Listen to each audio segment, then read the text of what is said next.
Salut à tous, j'espère que vous allez bien, c'est Romain et on se retrouve aujourd'hui pour faire un point sur l'actu mercato au PSG avec un scénario qu'on connaît très bien depuis l'arrivée de Luis Campos, qu'on est actuellement en train de vivre et qui consiste à arriver à une semaine de la fin du marché avec une grande priorité, un dossier très complexe et difficile à réaliser sur lequel tu vas t'obstiner sans développer de plan B par exemple et au final tu arrives au lendemain de la fermeture du marché sans la signature et avec quelques frustrations. On l'a vécu lors des derniers mercatos, à l'été 2022 avec Milan Skriniar, l'Inter te donne leurs exigences financières dès la mi-juin, au final jusqu'à la dernière seconde du 31 août, tu t'obstines avec ton offre qui est à 5-10 millions des fameuses exigences et du coup qui est refusée jusqu'au bout. Lors du mercato hivernal, tu reviens, mais cette fois c'est un peu tard, ça laisse trop peu de temps à l'Inter pour se retourner et trouver un remplaçant à celui qui était à l'époque leur capitaine, alors qu'il préparait une phase finale de Ligue des Champions. C'est pour ça qu'on avait proposé, selon certaines sources, un échange avec Danilo dans le deal pour qu'il puisse retourner et avoir au sein même du deal son remplaçant. Il y a eu aussi Hakim Ziyech, qu'on a pisté assez tard dans le mercato, au final qui vient pas, même si là c'était plus des questions administratives et d'incompétence du côté de Chelsea. Pour une fois, c'était pas chez Luis Campos, même si on peut lui reprocher sur ce dossier-là, justement, de s'être réveillé trop tard. Moi, je comprends pas qu'on soit le 24 janvier et qu'il y ait des dossiers qui aujourd'hui ne soient pas bouclés, comme un Hugo Ekitike, comme un Leny Yoro par exemple, et je dis ça par rapport à la direction du PSG, mais aussi par rapport aux joueurs en question. Pour Hugo Ekitike, on y reviendra. Donc, voilà un petit peu l'état des lieux de ce mercato qui, au final, aura été assez calme, malgré des débuts tonitruants. Je commence juste avec le calendrier du groupe professionnel, puisqu'ils ont gagné samedi soir à Orléans, on s'était d'ailleurs laissé dimanche sur le débrief de ce fameux match, et Luis Enrique a fait un décrassage dimanche matin au campus PSG. Ensuite, il a laissé donc plus de 3 jours de pause, puisque les joueurs sont revenus qu'aujourd'hui à 17h. J'ai programmé la vidéo à 17h15, donc à l'heure où vous l'écoutez, si vous avez activé la cloche et que vous la regardez dès sa publication, les joueurs sont en train de s'échauffer. Plus de 3 jours de pause. Alors, vous me direz, le mois de janvier est très calme, on joue une fois par semaine. Je vous répondrai, un calendrier allégé en matière de match ne veut pas dire vacances. Par exemple, aujourd'hui, on a quelques déficits tactiques sur lesquels travailler. Tu pourrais profiter de ce temps-là pour le faire. Surtout que c'est des questions qui peuvent se régler dans un bureau. Tu peux faire de la vidéo. Tu n'as pas besoin d'aller sur le terrain, sous la neige, sous le vent, dernièrement dans les Yvelines. Et fatiguer les joueurs physiquement, non. Tu peux leur faire un petit cours comme ça, voilà, de tactique, parce qu'il y a des ajustements à faire. Surtout que tu n'auras plus vraiment le temps de les faire quand on va enchaîner les matchs au mois de février, bien évidemment. On le sait qu'à ce moment-là, le plus important sera la récupération, le travail foncier pour être en forme à chacun des matchs qui s'enchaîneront. Donc moi, j'ai pas trop compris donner autant de jours aux joueurs, surtout que ça a été déjà fait après le match contre Lens, je crois. Donc bon, on verra bien par la suite, mais j'espère quand même que du côté de Luis Enrique, on travaille certains ajustements comme les coups de pied arrêtés où on a encore encaissé un but ce week-end. Alors, Leny Yoro, la semaine dernière, Santi Aouna s'obstinait. Il était un petit peu tout seul pour dire que le PSG allait tout faire pour le recruter cet hiver, surtout que Santi Aouna a pris un coup en matière de crédibilité quand il a annoncé que Mbappé allait signer au Real avant d'être démenti par l'entourage du joueur. Et aussi, son Média Foot Mercato, quelques jours après, a annoncé la fin de la collaboration entre Jordan et le PSG. Tout ça a été démenti. Bon, ceci étant dit, sur le dossier Leny Yoro, son exclusivité a été confirmée par d'autres sources. La Voix du Nord, journal donc local, qui confirme, qui annonce un tarif minimum à 50 millions d'euros et qui dit le PSG a sorti le grand jeu pour convaincre le joueur et sa famille. Voilà. Santi et Sportzone annoncent que le joueur est convaincu du projet parisien et qu'il a déjà échangé avec des joueurs. Il y a un autre média qu'on connaît pas trop qui a dit qu'il avait échangé avec Barcola. Bon, ça c'est un lien que tu fais de manière spontanée. George Mendes, évidemment, travaille à son remplaçant pour Lille et dirait en privé qu'il n'y a pas de problème de prix. Bien évidemment, c'est sûr, c'est pas ses sous. Lui, tout ce qu'il fait, c'est rentrer des commissions dans sa société. Fabrice Hawkins, RMC, a dit que le PSG réfléchit à un prêt payant avec une option d'achat obligatoire qui donc ferait un paiement différé. Voilà.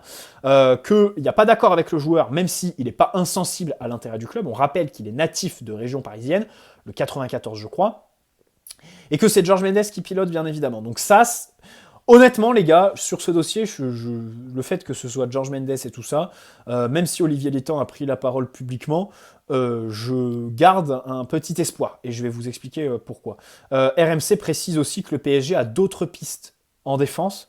Donc ça veut dire qu'on a vraiment une réelle volonté de prendre un défenseur dès cet hiver. Alors, là-dessus, je serai prudent.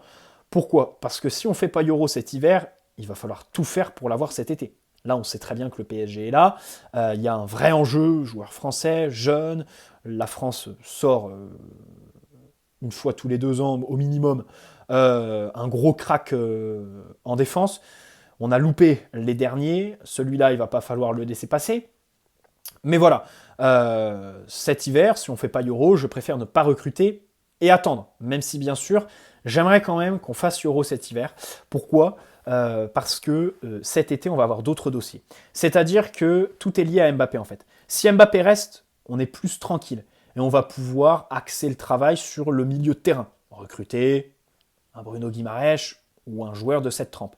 Mais le problème, c'est que si Mbappé part, on sait très bien que ça va foutre le bordel, que Nasser et tout ça vont sortir le chéquier, aller chercher, parce qu'il le faut aussi, un remplaçant à Mbappé, voire des remplaçants, ou plutôt des remplaçants, ça c'est obligatoire. Ailier, numéro 9, qui fait des statistiques, qui a les ventes de maillots, le côté star évidemment qu'il faut chercher et qu'on perdrait avec Mbappé. Donc voilà, la diversité qu'il apporte dans le jeu. Et donc, on sait très bien que des dossiers comme le milieu, comme la défense, en cas de départ d'Mbappé, seront un peu délaissés. Donc, c'est pour ça que cet hiver, je préfère minimiser ce genre de risque et essayer de boucler un gros deal. Là, on voit qu'avec Lenny Yoro, il y a quand même une ouverture, plus que sur Kimmich ou Bruno Guimaraes au milieu de terrain. Oui, Olivier Létang a parlé publiquement dans le Parisien hier soir, il a dit « Lenny Yoro ne partira pas en janvier, donc il n'y a aucune négociation, aucune discussion, contrairement à ce que certains laissent entendre. » Bon, déjà, quand tu prends la parole publiquement pour démentir, quand tu prends la peine de faire ça, pardonne-moi de croire que derrière, il y a quelque chose. Tu le fais pas sans raison. Et en général, quand des dossiers ont été démentis, la suite a démenti, c'est démenti. Je pense plus que c'est une posture de communication. Bien évidemment, alors, au niveau du prix, bon, disons-le, hein, 50-60 millions, que ce soit cet hiver ou cet été, le LOSC, ils acceptent. Voilà, ce serait une vente absolument incroyable pour un joueur de 18 ans, qui a encore quelques défauts aussi, hein. C'est pas un joueur parfait. L'année dernière, par exemple, il faisait des bourdes qui ont amené à des buts encaissés pour Lille. Donc voilà, je pense qu'ils accepteront. Après, pour cet hiver, il y a surtout la dimension du remplaçant. Il va falloir que George Mendes fasse un jeu d'échecs, de domino, en leur plaçant un de ses joueurs probablement, pour qu'il soit content et qu'il lâche les Nioro. C'est pour ça que plus le temps passe, plus c'est serré pour nous et pour eux. Et bien sûr, voilà, s'il vend les Nioro, bon bah il dira, on a essayé de résister, mais au final l'offre était absolument impossible à refuser. Et c'est vrai, parce que moi évidemment, je veux bien qu'on me dise, cet été ça va partir, mais je le vois pas partir pour 100 millions. Hein, surtout que le LOSC sont pas en Ligue des Champions ou même en Ligue Europa, c'est-à-dire qu'il n'y aura pas de grands tournois pour que sa valeur marchande explose complètement, il n'y a que la Ligue 1, éventuellement ils peuvent aller chercher une place de Ligue des Champions, mais on sait très bien qu'un joueur, ça prend de la valeur sur les tournois continentaux, donc avec Lille, bon là ils sont pas dans un tournoi qui est très visible, je crois qu'ils sont en Conférence League si je dis pas de bêtises. Et les tournois avec les équipes nationales. Ça m'étonnerait que les Nioro jouent l'Euro et du coup soient valorisés comme un dingue. Donc c'est-à-dire que si tu proposes 60 millions cet hiver, je pense pas que cet été ça aille plus loin. Ok, il y a Manchester United, ok, il y a le Bayern, plein de clubs dessus, mais moi je rappelle juste que Kamavinga, qui était aussi un énorme crack pisté par plein de grands clubs, Rennes y demandait 100 millions, au final il a été vendu pour 30 à la dernière semaine du Mercato, voilà, au Real Madrid. Parce qu'à un moment donné, il y a aussi une réalité, un jeu, et les clubs vont pas non plus faire des gros délires pour un joueur qui n'aura eu qu'une saison complète dans les jambes, même si l'année dernière, il avait déjà eu plus de 700 minutes en Ligue 1. Donc voilà pourquoi je me dis que cet hiver, si tu proposes les 60, bon, après, il faut voir les échéances de paiement. Surtout que Lille s'intéresse à Kialonda Gaspar, qui est donc un défenseur capverdien, si je dis pas de bêtises, de l'Estrella Amargosa, qui sont milieu de tableau de championnat portugais. Hein, il a une clause à 7,5 millions, ça c'est intéressant parce qu'il a une clause à 7,5 millions, ça veut dire que vente de Leny Yoro ou pas, c'est quand même dans le budget de Lille, on va pas se mentir. Et donc c'est Abola et Ojogo, des journaux portugais, qui ont lancé ce deal. Est-ce que Jorge Mendes est là-dessus? J'ai pas vérifié si c'est l'agent de ce fameux défenseur. Défenseur qui est plutôt d'un âge avancé, hein. Je crois qu'il a plus de 25 ans. 26, si je dis pas de bêtises. Donc voilà, peut-être que c'est une piste pour se dire que Lille prépare une éventualité d'un départ de Leny Yoro. Convaincre le joueur, ça me paraît pas être le plus difficile, même si certains me diront qu'aujourd'hui, il a un certain statut à Lille qu'il n'aurait pas forcément au PSG. Hein, il est titulaire actuellement, et s'il vient au club, sachant qu'il joue axial droit, qu'il y a à ce poste-là Marquinhos, qui certes fait pas la saison de sa vie, mais est capitaine, a un certain statut, ça va être difficile pour lui quand même d'avoir un rôle de titulaire, mais ça va tourner. On va enchaîner les matchs. La saison prochaine, 2 matchs en plus pour les poules de la Ligue des Champions. Si tu vas en barrage, ça fait 4 matchs en plus. Les blessures, bien évidemment. Et puis surtout, Luis Enrique, qui s'en fout du statut. Lui, tant que t'es bon, il te fait jouer. Barcola, typiquement, il a joué. Voilà. Et pourtant, Barcola a eu des moments où il était un petit peu délaissé. Hein, au mois d'octobre, il avait moins de temps de jeu, Colomani lui était préféré. Et au final, au mois de novembre, eh bien, il est revenu. Luis Enrique lui a laissé sa chance. Je pense que Luis Enrique accorde aussi beaucoup d'importance aux entraînements. Je pense que les prestations des joueurs aux entraînements sont assez importantes. Alors vous me direz, pour tout entraîneur, c'est logique, hein, c'est complètement logique. Mais avec Luis Enrique, j'ai l'impression que c'est un peu plus fort. Hein. Il y a beaucoup de bouillie, qu'il n'est pas content de Gonzalo Ramos à l'entraînement, qu'il a préféré Ethan Mbappé plutôt que Cherendour aux entraînements. Donc voilà, et ça se ressent après. Donc Leny Yoro, s'il travaille bien tous les jours, il aura, je pense, toute sa place. Hein. Surtout que, bon, on peut se dire que Marquinhos, déjà, il peut être testé au milieu de terrain, un secteur où on est un petit peu démuni, qui pourrait permettre à Marquinhos de jouer un peu plus sur ses qualités, puisqu'il est en train de perdre dans certains secteurs de son jeu en défense centrale.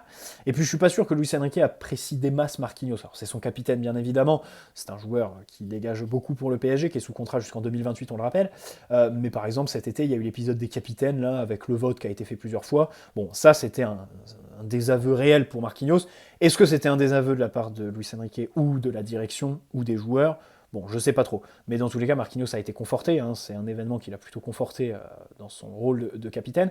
Mais c'est vrai que sur le terrain, bon, si Leny Yoro est bon, c'est vrai que on peut s'interroger. Parce que Leny Yoro, évidemment, à la différence de Marquinhos, lui, il n'a pas peur d'aller au duel, en fait. Et les ballons, il les récupère. Les duels, il les gagne. Voilà, il fait partie des tout meilleurs en Europe en matière de duels remportés. Son âge, moi, me fait pas peur du tout. Surtout que la défense, c'est un secteur où on est très bien équilibré entre les jeunes et les moins jeunes, les leaders. Lucas Hernandez, Hakimi, Marquinhos, Skriniar, Danilo qui a 32 ans, qui devrait rester bien évidemment, fin de contrat en 2025, donc on n'aura aucun intérêt à le vendre, surtout qu'il n'a pas de valeur marchande.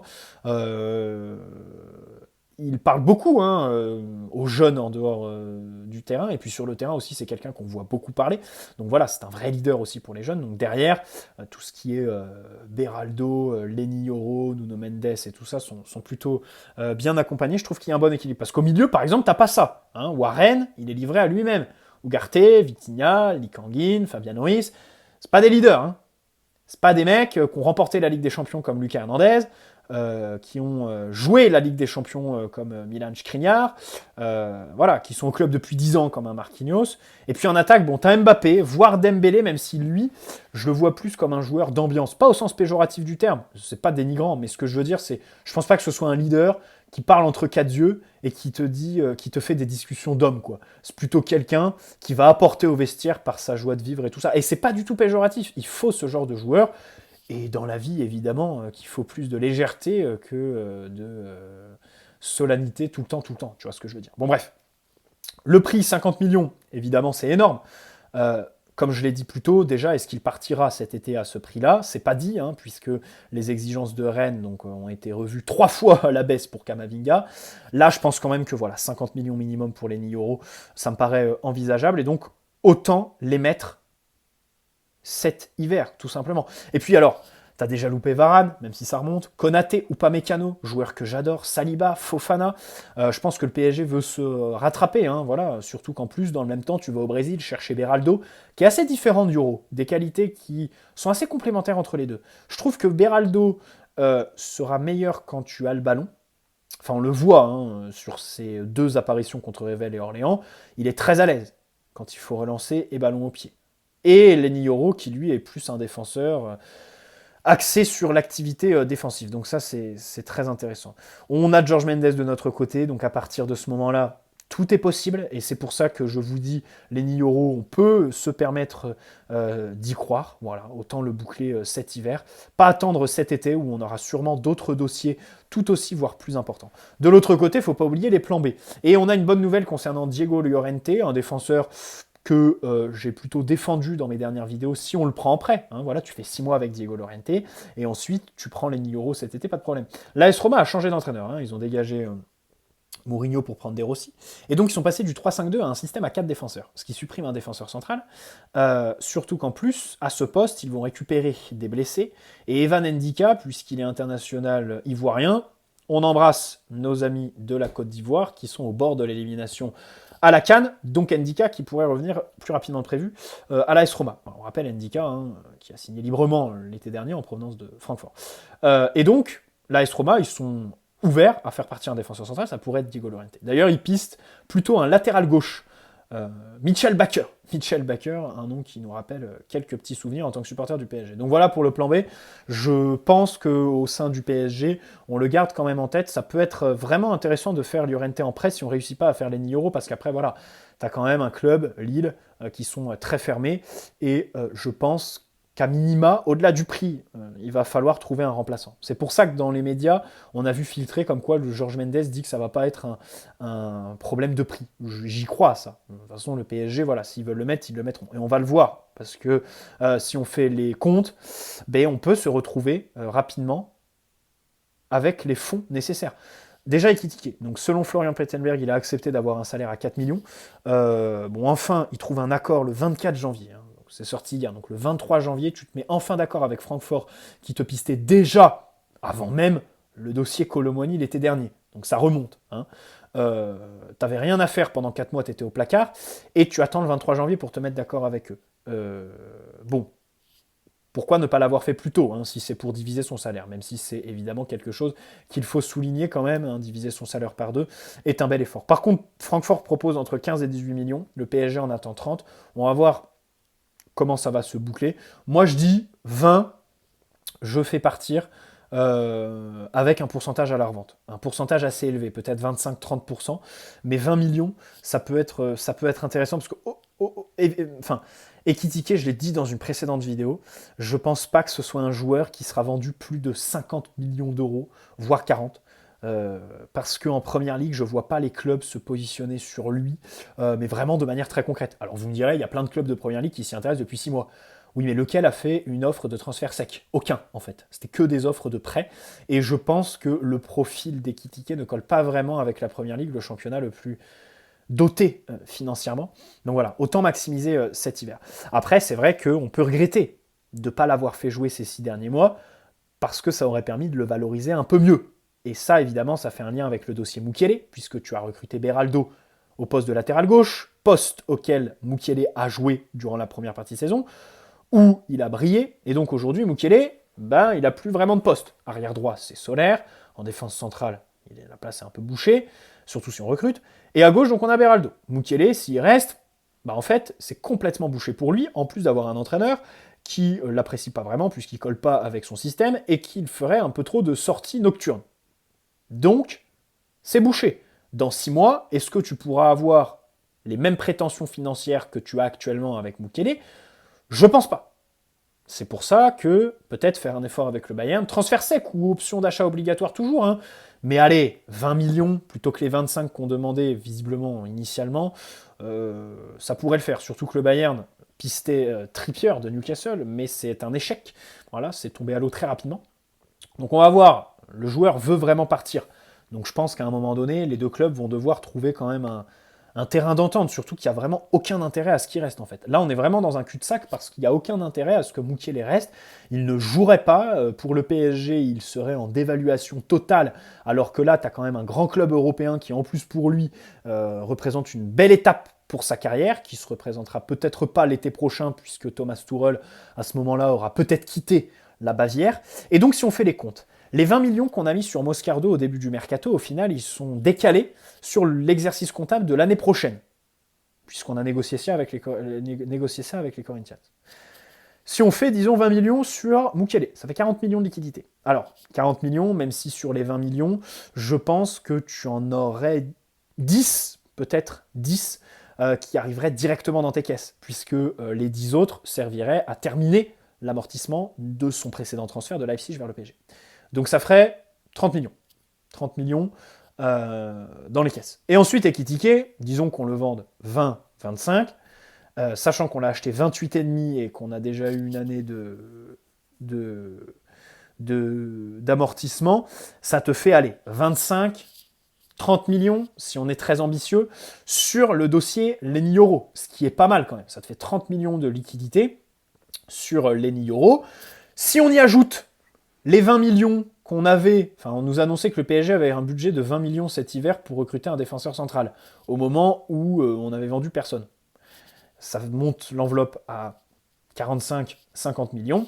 À partir de là, je pense quand même que Lille commence à réfléchir pour un joueur qui vient de fêter ses 18 ans, et évidemment que 50 millions pour Lenny Yoro, ce serait comme Barcola, ce serait comme Randal Kolo Muani, si on met de côté les qualités et tout ça, c'est complètement surpayé, on va pas se mentir, voilà, on va dire les vérités. À un moment donné, Lenny Yoro, je veux bien qu'il ait fait un gros match contre nous et qu'il ait cadenassé Mbappé, mais à un moment donné, il y a d'autres matchs dans une saison. Hein.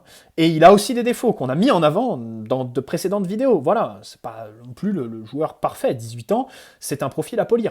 Et je pense que c'est aussi pour ça que le PSG veut le signer, puisque Luis Enrique va pouvoir en faire un joueur de son système. Il va pouvoir le modeler un petit peu comme il le veut. Voilà, puisque c'est un joueur pas fini.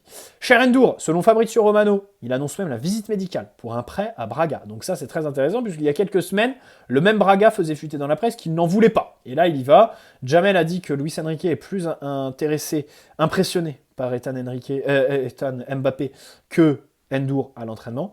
Donc, logique qu'ils partent, hein, surtout qu'en plus contre Lens et contre Orléans, c'était les petits jeunes Mbappé et Mayulu qui lui ont été préférés. Je pense que c'est un joueur qui doit enchaîner les matchs pour prendre du rythme et qui sans ballon doit beaucoup travailler parce qu'il dégage une grosse forme de nonchalance, notamment défensivement. Peut-être que par la suite, il sera positionné un petit peu plus haut sur le terrain, en numéro 10, en faux numéro 9, je sais pas quoi, parce que en tant que milieu et tout ça, c'est vrai que c'est un profil un petit peu anti-moderne. Et puis un petit point sur notre adversaire, la Real Sociedad, qui a perdu 2 latéraux gauche en 3 jours. Munoz, qui est forfait pour la double confrontation, si je dis pas de bêtises, c'est carrément les croisés, ou une grosse blessure au genou qui va l'éloigner des terrains vraiment pendant très longtemps. Et Tierney, lui, c'est moins grave. Alors, on parle de 2 à 3 semaines d'absence. Peut-être qu'il sera incertain pour le match aller. Présent au match retour, mais au match aller, peut-être incertain. Et ils ont recruté du coup à ce même poste Ravi Galan de l'Atlético Madrid, qui avait été recruté à l'époque pour pallier le départ de Renan Lodi, qui avait signé à l'Olympique de Marseille, rappelez-vous. Et ils ont aussi signé la Real Sociedad Geraldo Becker, un offensif très rapide, un des joueurs les plus rapides de Bundesliga. Et donc ça peut inquiéter par rapport à Marquinhos, un Danilo qui pourrait être titulaire sur le match aller, sachant que ce ne sont pas les centraux les plus rapides. Et on note aussi que Oumar Sadiq, l'attaquant nigérian de la Real Sociedad, n'est pas allé à la CAN. Enfin, est allé avec le Nigérien, mais s'est blessé sur un match de préparation, et donc il est revenu à la Real Sociedad. On pensait qu'il était blessé pour 1 mois, qu'il était forfait pour le match aller et tout ça, et au final, au bout d'une semaine, il était de retour sur les terrains avec la Real Sociedad. On n'a pas trop compris, il y a même eu une polémique au Nigeria, on lui a reproché d'avoir abandonné son équipe nationale pour privilégier son club, et du coup il a pris la parole sur Instagram pour dire qu'en fait, le staff de l'équipe nationale lui avait décelé une blessure très importante, alors que quand il est revenu au club et qu'ils ont fait des tests approfondis, en fait, les médecins du club, ils lui ont dit non, c'est juste une simple contusion. Donc, tu vas pouvoir reprendre le jeu très rapidement. Et donc, c'est fait. Depuis une semaine, il a retrouvé les terrains. Donc, voilà, il sera là contre nous. Bref, bonne soirée à tous. N'hésitez pas à poser un like si cette vidéo vous a plu, vous abonner si ce n'est pas déjà fait.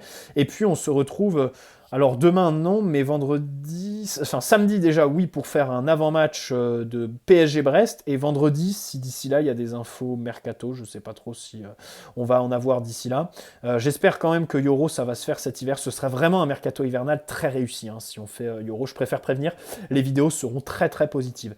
Et personnellement j'y crois malgré la position d'Olivier Létang. On rappelle quand même qu'Olivier Létang est un sacré charlatan, il nous doit bien l'Eni Euro vu le mercato 2016 qu'il nous avait fait, pondu au PSG. Évidemment, rappelez-vous la signature de Krikoviak et tout ça, c'est lui hein, qui est pris en photo avec le joueur quand il y a l'officialisation. Donc voilà, bref, ciao les amis, prenez soin de vous. Et comme je disais dans une précédente vidéo, il s'était intéressé à Hugo Ekitike lors du dernier mercato, pourquoi pas inclure Ekitike dans le deal pour faire baisser le prix ou un truc comme ça. Mais bon, visiblement, c'est pas du tout à l'ordre du jour. Ciao les amis, prenez soin de vous et on se retrouve très prochainement.